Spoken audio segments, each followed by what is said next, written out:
This is my top 6 players of the season for Manchester United women. This is like my personal view. It's got nothing to do with any outside influences, anything. This is just who I think are in my top 6 of the season. You know, who I think can perform very, very well throughout the season. So I just started number 6, Leah Golton, and I know it seems to be a bit bad that I have her at number 6, last on the list. But if it wasn't for injuries, she would be higher on the list, probably even in the top 2, because as I said before, the 2020 that she had as a calendar year as a whole was unbelievable. And she was undoubtedly Manchester United women's best player. No question about that. And I think she had a bit of a slow start to the season. I think just a tad little bit anyway for me. And obviously she's been playing out of position as well a little bit when Casey's asked her to, when she played wing back. But she did that very, very, very, very well. As I said, if it wasn't for injuries, she would have been higher on this list. But I can't wait for it to be back fully fit. Hopefully for the start of next season, fully fit, no injuries, going into next season. Start next season the way that she ended this season. I think where she's getting game time, she's looking good, she's looking sharp again, and then back to the very best Leah Golton that we all know and love. So that's why she comes in at number 6, really, and low on the list. And she's not been injured. I tell you now, absolutely top 2. But unfortunately, because of injuries, I have to put her low on the list. And it's exactly the same for number 5 on my list, Hayley Ladd, the Laddinator. And I'm a very, very big fan of Hayley Ladd, as people might know. I think she's one of the first names on the team sheet for me when she's fully fit. Fully on her game. There's nobody better for me in that midfield role. She's sorry for swearing, but she's the queen of shithousery in this football side, in this United team. And there's nobody I'd rather have in that role as a DM. She breaks up play very, very nicely. She always puts her foot in when it counts, you know, never shirks a tackle. I've never seen her shy out of a tackle in my life. So, and I think she's very, and her ball play is very, very, very underrated for me. If I'm honest, you know what I mean. Her passing ability is second to none, really. I think, and I don't think it's appreciated as much as it should be. So, and it, once again, just like Leah Golton, had it not been for injuries, she'd have certainly been a lot higher on this list. But unfortunately, she comes in at number 5 for me. I like number 6 and number 5. Number 4, if it wasn't for injuries, would have been so high, far higher up on this list. But for number 4 for me, Tobin Heath. Out of the 2 American players, she was definitely the best out of the two American players. Press, I think, it took her a long time to get used to the game, I think, a little bit. And I know injuries and illnesses didn't help, and having to quarantine as well didn't help either player, to be fair, let's be honest. But in terms of overall impact, Tobin Heath had a massive impact on this team. You could tell she had that sort of Bruno Fernandes sort of impact, you know, straight away on this side. The elder statesman, if you like, or stateswoman, if you like. She was really, I think she was the leader in that change room, a proper leader in that change room. And we missed her so badly when she got injured. And it was a shame because she was flying, Tobin Heath. She really was. She was a class apart, man. Absolute class apart. You know, I can't rate her highly enough. Unfortunately, I can only put her 4th on my list because of the injury situation, and it's not fair for me to put her above anybody else that's been available for most of the season and that have given their absolute all. So, but as I said, though, out of the two Americans, she definitely impressed me the most, and she was a big miss when she got injured. Her overall play and the way she dictated play on a football pitch as well, everybody looks up to her. Everything ran through her as well. If you look back at the games before she got injured, Tobin, everything was running through Tobin. She was properly running that midfield, proper running the sort of attacking side of our game. You know, it was a good flow, and that's why it was. I think that's a large part of the reason why I was top of the pops at Christmas, because of Tobin's form and the way that Tobin allowed us and allowed our game just to flow effortlessly. You know, she was definitely that vital cog which went missing when she got injured. He sort of, and then our machine went kaput, because without that vital clog, your machines get kaput, you know, get broken, you know, and it just didn't seem the same when she was injured, which is a big shame. But she comes in at number 4. At number 3, I got Jackie Cronin. I think she's had a top season, and after a debut season which I thought she failed to sort of shine in that. I think she struggled quite a lot with the English game. And I was thinking to myself, is she the real deal? Is this the player that won a European Championship for Holland? Because it didn't really seem to sort of work for her in the first season. But the second season, this season, wow. She really has come to the fore. You know, really has come to the absolute aid of that midfield at times. You know, she's had to be doing the dirty work when Hayley Ladd's been out, you know, injured. She did the dirty work. She was tracking back. She was putting her foot in for the challenge. She wasn't shirking out. She was always tracking back as well, which impressed me. You know what I mean? You know, she didn't mind, you know, foregoing some of her attacking duties, where we all know that she wants to play a little bit further up the field, where she can get on the end of things, dictate play further up the pitch, get us playing, get the attacking parts of our game flowing a lot quicker, a lot faster. However, I can't stress enough how her overall team play was absolutely fantastic. I can't fault her for it. You know, she made us a lot. When I thought the midfield could get overrun without Hayley Ladd, with Hayley Ladd being injured, she made our midfield a little bit more robust than what I thought it could have been. I thought we'd lack a little bit of robustness in there, a little bit of somebody that will get their, you know, show some shithousery, because that's what a DM is sometimes. You know, you've got to show your shithousery as well as being able to play the game and read the game very, very well.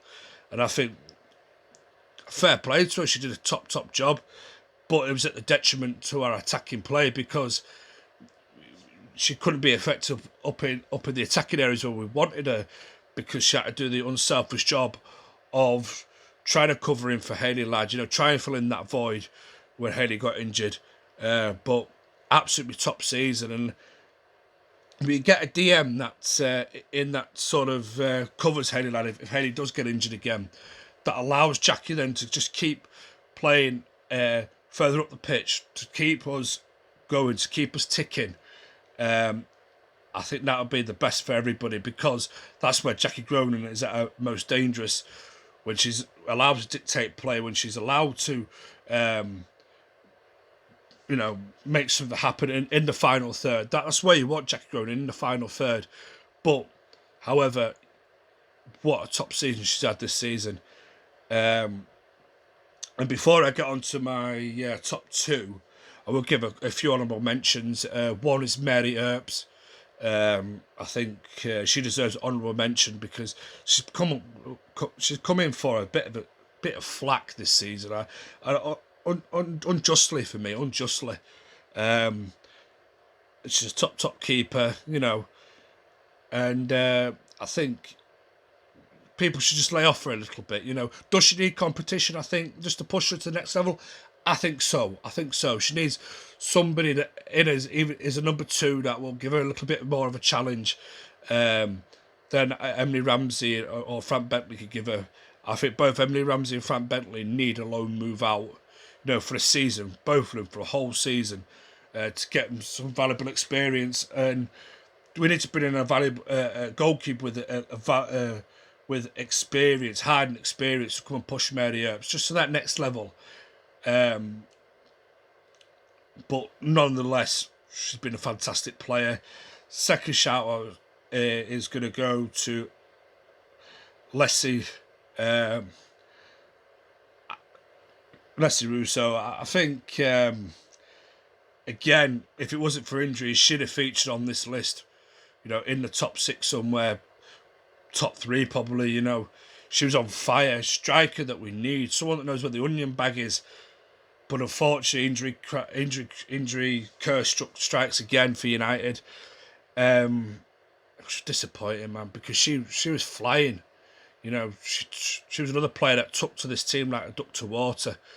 And she fitted in seamlessly. She was really, really, really good. But unfortunately, injuries again. So let's hope next season we get her back fully fit, fully ready to go, and banging the goals in, because we need to be absolutely clinical up front. And part of the reason why we weren't so clinical is because we didn't have Leslie Rousseau for half a season. So hopefully we'll get her back, and next season it'll be a job of good, I think, hopefully. And the last one I'm going to give him an honourable mention to, a shout out to, is Kirsty Hansen. Of course I would, Kirsty Hansen. Of course I would give her a shout out. I know people are going to say that. But to finish second top goal scorer behind Ella Toon is absolutely unreal. 7 goals this season for Kirsty Hansen. Just goes to highlight what I always say about her. What you're going to get. Of course, there's going to be some performances that might be a bit indifferent. But like I said, she's still young, she's still learning. And one thing that impresses me, while everybody's swanning off on their holidays and chilling out and everything, who's the one player that's still training? Who's the one player that's still training hard, working on her fitness, working on her speed? Kirsty Hansen. She ain't taking it. This ain't no chill out holiday season for her. She puts in the hard work because she knows next season it's going to be a big season for her, and that hard work and that determination will pay off. Anyway, I could sit there all day and talk about Kirsty Hansen, but I better get back to my top 6. So it's the top 2 time, and in number 2 it's going to be Ella Toon. Top goal scorer this season. Really, really, really come to the forefront. Really stood up and was counted this season, Ella Toon. And it's a credit to herself, it's a credit to Casey Stoney and her management and the coaches that work with Ella. Man, she's properly stepped up this season, big time.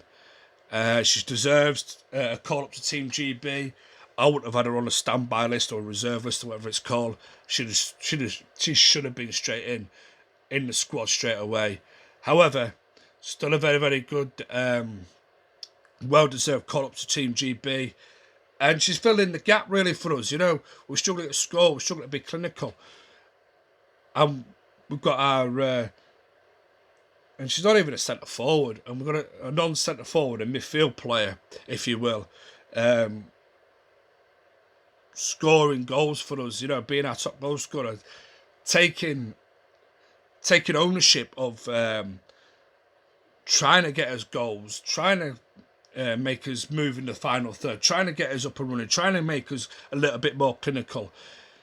And it's rested upon her young shoulders this season. And you can't argue against it. You can't argue against it being higher in the list than Tobin Heath, being higher in the list than Leah Golton this season. Because, and being higher than Jackie Cronin, because she's done absolutely superbly. And I think there's been you could probably say there's been a couple of performances where she wasn't at her best. But as I said, young players and inconsistency go hand in hand sometimes. But when she reaches the age of Leah Golton, the 24, 25, 26 age group, them inconsistencies become very, very minimal, and you'll see it less and less. And, I think she deserves big credit and a big shout out, because she's carried her attack single-handedly this season, you could argue. And the goals prove it, and assists as well. As an all-round midfield player, she's been absolutely superb.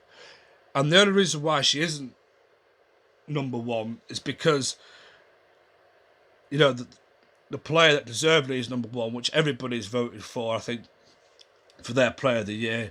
And my number one is Ona Bagier, and I hope I pronounce the name right, because you know what I'm like with butchering people's names on my pronunciations. But the way that this girl in her debut season has took to the team, like she's been there for 5-6 seasons, is unbelievable. She's had an absolutely cracking debut season. I've been very, very impressed with her. I have to hold my hands up and admit I didn't expect too much from her, because I didn't know about her really. I thought it might take her a season or two to settle in. She's still quite a young player. However, she's absolutely rocked it this season.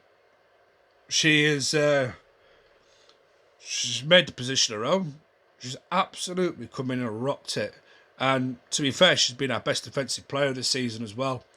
But when you're thinking, this season will be big for Millie Turner, big for Amy Turner, to dominate in defence, to lead in defence.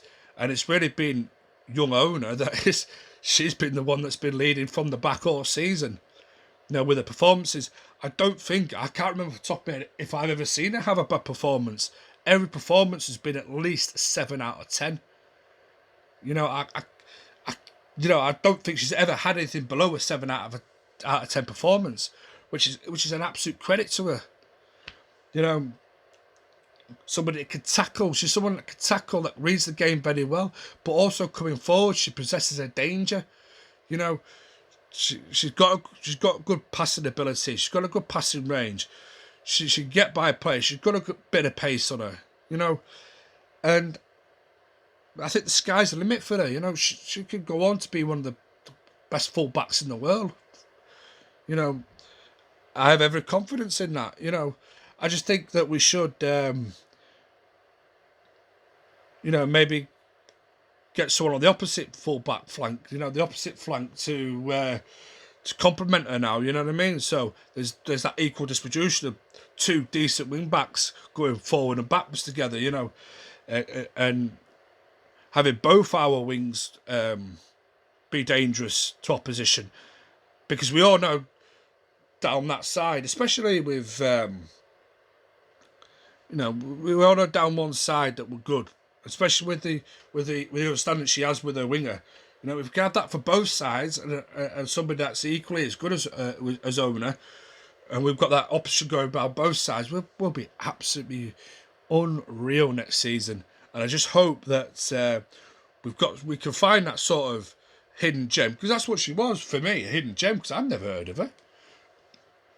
I'm sure the most truthful of Reds, apart from a few, would have held their hands up and said, no, we've not heard of her. She reminds me a little bit of Gabriel Heinze. When we signed Gabriel Heinze, or Heinz, or how you pronounce his name, and he was absolutely fantastic in his first couple of seasons, until obviously we signed Patrice Evra, and Patrice Evra came in, and Uncle Pat was unreal. And unfortunately, Gabriel Heinze just fell down the list. But that's what it reminds me of, the way that Gabriel Heinze sort of took to the side in the men's game, a few years back, and I can't fault her. I cannot fault her, honestly. I can't find a fault in the game. Obviously, it could be just the first season, or second season is always harder. Always hard, especially when you've had a top first season. So hopefully she can take it on, kick on from here, and have a brilliant second season. Because obviously the second season will be telling now, because more and more emphasis will be on her, because people will be expecting a lot more from her. And teams, the opposing sides will now be looking at her, saying, "We're going to really test her this season. See if she's really made of this. What she has done in the first season. See what she's really made of." So hopefully, she can continue, and she deservedly number one for me. That's my top 6 really. I didn't want to make it too long. It's 20 minutes now. I probably blabbed on a little bit too much. I'm still fucking not so good on my medication because of my back, so I'm still not fucking, I still look like absolute shit, but you know what it is. Thanks for watching, and I'll see you in the next one.